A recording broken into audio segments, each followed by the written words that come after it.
Welcome to my YouTube channel.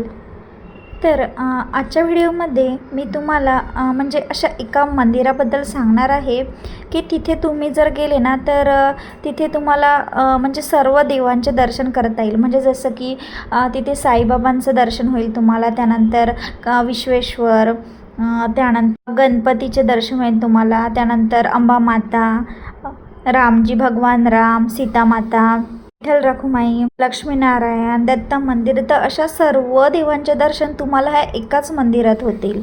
तर माझा video शेवटपर्यंत नक्की बघा। हे जे मंदिर आहे खूप मोठं मंदिर आहे आणि स्टार्टिंगचं तुम्ही गेट बघितलं असेल तिथून म्हणजे आत गेलं की आधी सर्वात मोठं जे आहे साई मंदिर दिसतं सगळ्यात फ्रंटला समोर, आणि त्याच्याच बाहेर आहे ते काशी विश्वेश्वर मंदिर आहे, म्हणजे महादेवाची पिंड वगैरे, तर ते आहे खूप छान आहे ते पण। तर मग आम्ही तिकडे गेलो आणि तिथे दर्शन वगैरे घेतलं। त्यानंतर मग साईडने साईबाबाचं मंदिर आहे तर तिथे गेलो, तिथे दर्शन घेतलं। त्यानंतर बघा आम्ही तिथे गुरुवारी नव्हतं गेलो, इतर आय थिंक बुधवारी वगैरे गेलेलो होतो, तरी पण तिथे बघा साईबाबाच्या मंदिरात लाईन होती आणि म्हणजे अशी गर्दी असते, आणि खूप छान मंदिर आहे आणि त्याचा परिसर पण खूप मोठा आहे आणि असं खूप क्लीन आहे आणि मंदिरात गेल्या गेल्या खूप प्रसन्न वाटतं, असं म्हणजे छान वाटतं, असं वाटतं की म्हणजे थोडा वेळ तिथेच बसून राहावं आणि म्हणजे खूप मन असं प्रसन्न वाटतं मनाला। नंतर बघा मग मंदिरातून बाहेर पडल्यावर एक छोटं महादेवाची पिंड वगैरे म्हणजे अशा प्रकारचं बघू शकता तुम्ही, ते आहे तिथे, खूप छान आहे। मग तिथे दर्शन वगैरे घेतले आणि तिथून बाहेर निघालो तर बघा अशा प्रकारची म्हणजे दिसतं बाहेरून पण, म्हणजे अशी जी हे स्ट्रेट लाईन दिसून राहिली तर या लाईनमध्ये सर्व मंदिर आहे। तर त्यानंतर त्याच्या बाजूला आम्ही गेलो, तिथे म्हणजे साईबाबांची तिथे पण छोटी मूर्त आहे आणि ते साईबाबांची द्वारकामाई आहे, तर आम्ही तिथे गेलो दर्शनासाठी। द्वारकामाई म्हणजे साईबाबा बसायचे बघा, साईबाबांनी अनेक वर्ष तिथे द्वारकामाईमध्ये वास्तव्य केले, ते तिथे बसूनच त्यांच्या भक्तांना दर्शन द्यायचे, त्यानंतर मार्गदर्शन करायचे त्यांच्या भक्तांना, आणि जी धुनी आहे ती पण त्याने तिथे कायम तेवत ठेवली।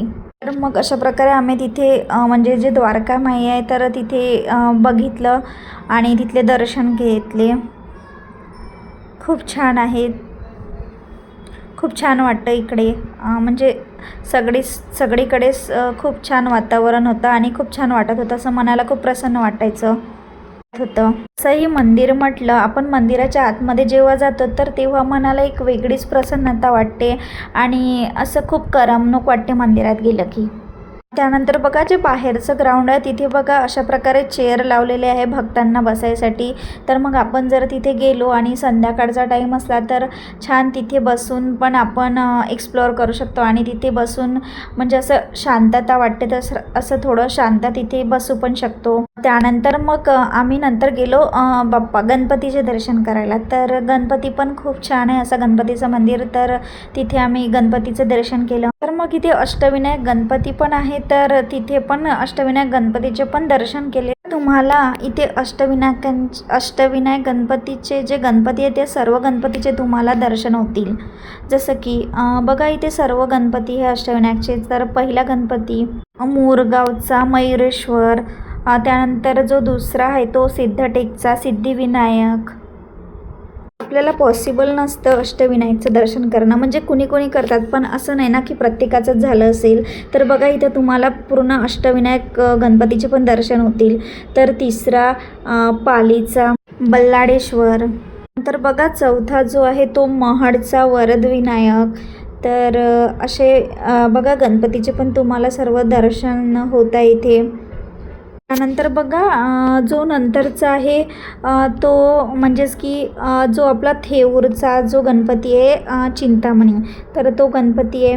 तर बघा इथे खूप छान म्हणजे अशा लाईनमध्येच सर्व गणपतीचे तुम्हाला दर्शन बघायला मिळतील, मी एकदा नक्की येऊन बघा इथे। त्यानंतर बघा नंतरचा जो आहे तो लेण्याद्रीचा श्री गिरिजात्मक गणपती, त्यानंतर बघा नंतरचा जो आहे तो ओझरचा आहे श्री विघ्नेश्वर, त्यानंतर बघा आहे शेवटला जो की रांजणगावचा महागणपती। त्यानंतर बघा अष्टविनायक गणपतीचे तर दर्शन झाले. त्यानंतर मग तिथून बाहेर आलो की त्यानंतर मग त्याच्या साईडनी आहे दुर्गा मातेचं मंदिर. तर मग तिथून बाहेर आलं की मग इकडे दुर्गा मातेच्या दर्शनाला गेलो. तर बघा इथे पण देवीचं मंदिर पण खूप छान आहे आणि इथे पण खूप छान वाटलं आम्हाला, मनाला प्रसन्न वाटलं.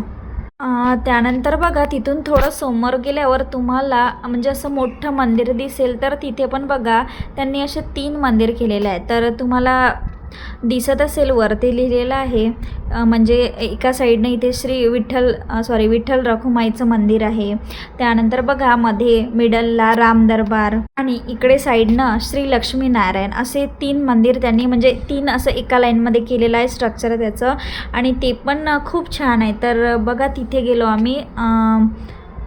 तर बघा इथे आपण जेव्हा आतमध्ये जातो तर हे मंदिर बघा काहीसं अशा प्रकारे दिसतं. बघा किती छान स्ट्रक्चर आहे त्याचं आणि खूप छान आहे म्हणजे खूप भारी बनवलं आहे. आणि इथून बाहेरचा पण जो परिसर आहे तो खूप छान दिसतो आणि सर्वात महत्त्वाची गोष्ट म्हणजे एवढं स्वच्छ आहे म्हणजे खूप क्लीन आहे सगळीकडे. तुम्हाला कुठेच असा कचरा वगैरे दिसणार नाही आणि खूप म्हणजे जिकडे तिकडे सर्व मंदिरात सगळीकडे क्लीन आहे एकदम. त्यामुळं खूप असं छान प्रसन्न वाटतं सगळीकडे.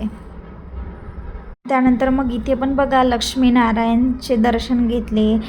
त्यानंतर बघा राम, त्यानंतर त्यांच्या साईडनी सीता माता, त्यानंतर लक्ष्मण. बघा हे पण म्हणजे खूप छान आहे. आणि त्याच्या साईडला विठ्ठल रखुमाई. तर हे सर्व बघा तुम्हाला इथे एवढे म्हणजे देव बघायला मिळतात आणि इथेच तुमचे दर्शन होऊन जाते सर्व देवांचे. म्हणजे बऱ्यापैकी देव तर तुम्हाला इथेच मिळतात आणि एक्सप्लोअर करण्यासारखं खूप आहे. म्हणजे तुम्ही इथे आरामात 2 तास म्हणजे 2 तास लागतं तुम्हाला आरामात इथे जर तुम्हाला सर्व एक्सप्लोअर करायचं असेल. कारण मंदिर तर आहेच भरपूर पण मंदिराच्या बाजूचा म्हणजे आजूबाजूचा परिसर जो आहे म्हणजे जिथे मंदिर आहे तर त्याच्या बाहेर पण खूप स्पेस आहे अशी. तर तिथे पण तुम्ही म्हणजे तुमचा टाईम जो आहे तो घालवू शकता. तर 2 तास तुमचे आरामात जातात. तर तुम्ही बघू शकता हा बाहेरचा जो व्ह्यू आहे तो अशा प्रकारे दिसतो. तर बघा की म्हणजे आम्हाला तर तेव्हा म्हणजे रात्र झालेली होती. हा जो 8 वाजता म्हणजे 7:30-8चा टाईम होता. त्यानंतर बघा इथे बाहेरच छोटं जे आहे ते एक दत्त मंदिर आहे. तर दत्त मंदिर पण खूप छान आहे. मग तिथे गेलो आणि दत्त मंदिरात तिथे पण दर्शन घेतलं देवाचं आणि मग तिथलं दर्शन झाल्यावर मग बाहेर आलो आणि मग थोडं तिथेच बाहेर थोडं म्हणजे बसलो आणि तिथे म्हणजे नाही का थोडा टाईम स्पेंड केला. आणि आजूबाजूचं बघा तुम्ही म्हणजे 7:30-8 वाजले असेल आणि बघा आजूबाजूला खूप छान दिसत होतं असं आणि वातावरण पण खूप छान झालेलं होतं आणि खूप असं करमणूक वाटत होती. बघा तिथेच बाहेर जे आहे म्हणजे नारळाचे झाड वगैरे लावले आहे ते खूप छान दिसते आणि एक बेलाचं पण झाड आहे तिथे बाहेरच आहे ते पण खूप छान आहे असं. तर बघा असं बाहेरचं दिसतं. तर तुम्ही खरंच या नक्की म्हणजे हे जे मंदिर आहे ते व्हिजिट करा. खूप छान असं मंदिर आहे. वातावरण पण खूप छान आहे आणि मेन म्हणजे सर्व क्लीन आहे, स्वच्छता खूप आहे आणि तुम्ही इथे आल्यावर तुम्हाला असे जे देव आहे त्यांचे दर्शन होतील तुम्हाला बऱ्यापैकी देवांचे आणि तुमचा टाईम पण म्हणजे असं देवाचं दर्शन करता आणि एक गोष्ट सांगायला विसरले मी, तिथे तुम्हाला जेवण पण मिळतं म्हणजे ते थालीप्रमाणे असतं काहीतरी पण आहे तिथे जेवण पण अव्हायलेबल आहे. त्यानंतर प्रसाद वगैरे तर त्या गोष्टी असतातच पण जेवण पण तिथे मिळतं, त्याची पण फॅसिलिटी आहे. कधी जाता तुम्ही या मंदिरात? हे मंदिर जे आहे ते म्हणजे साई मंदिर म्हणून आहे, साई दरबार, जे की चरोलीपासून 5 किलोमीटरच्या अंतरावर आहे. तर तुम्ही नक्की व्हिजिट करा आणि तुम्हाला माझा व्हिडिओ आवडला असेल तर माझ्या व्हिडिओला लाईक करा, शेअर करा आणि माझ्या चॅनलला सबस्क्राईब करा. बाय. भेटूया पुन्हा नवीन व्हिडिओमध्ये. Take care.